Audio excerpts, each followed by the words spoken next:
Hello guys, so sa video na ito, tuturuan ko kayo kung paano nga ba i-unlock ang ganitong klaseng problema sa ating Facebook.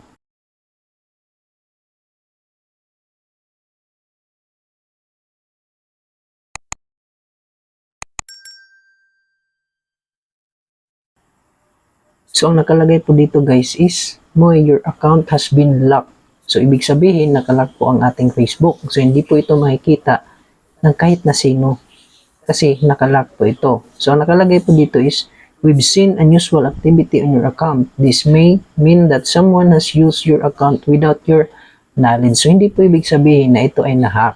So nagkakaroon lang po ng multiple login sa ating Facebook. So kagaya ng nag-login tayo sa ating cellphone or gamit ang computer.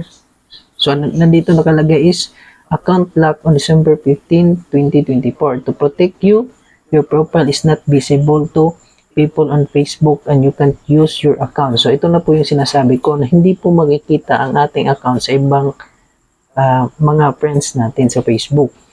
At hindi din natin ito magagamit. So meron pong nakalagay sa ibaba na will take you through some steps to unlock your account. So, ibig sabihin, tutulungan tayo ni Facebook na i-unlock ito at i-guide niya tayo. So, dito guys, get started.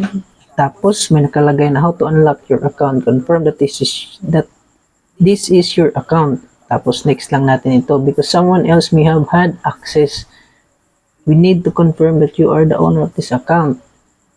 Dito guys, dapat meron tayong connected sa ating cellphone. Nakalagay dito, get a code on WhatsApp or get a code on your phone. So, pipili tayo dito guys. So, sa akin, itong get code on your phone kasi connected yung aking Facebook sa aking cellphone number. Tapos, i-check natin to guys para mag-send si Facebook sa atin ng code. At dito guys, ilalagay natin yung code na kung saan isesend ni Facebook sa atin. So, ayan guys, itatype natin yung code na inilagay ni Facebook. Tapos, next.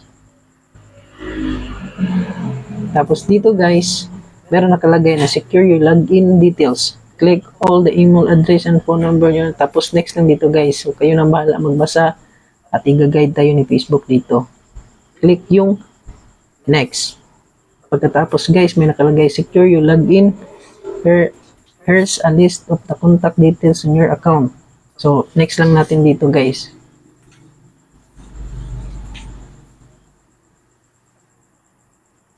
So, ayan. Select email address and phone number to remove. So, dito guys, wala tayong i-remove at wala din tayong babaguhin sa ating Facebook. So, don't remove anything kasi hindi naman talaga na-hack ang ating Facebook. Tapos dito guys, your new login details. Facebook will never ask you for your login details by text yan. Tapos dito, ayan, na-unlock na po siya guys. At ating pipindutin tong back to Facebook. So, kayo na pong bahala kung ano po yung gagawin ninyo. So, ayan, na-unlock na po ang ating Facebook. So, ganun lang po kadali. Hindi po na-hack ang ating account. Nag-verify lang po si Facebook sa atin kung tayo pa din po ba yung gumagamit sa ating Facebook. So, yan lang po ang may tuturo ko sa inyo. Sana supportan nyo ang aking Facebook page at YouTube channel. Maraming salamat. Bye-bye.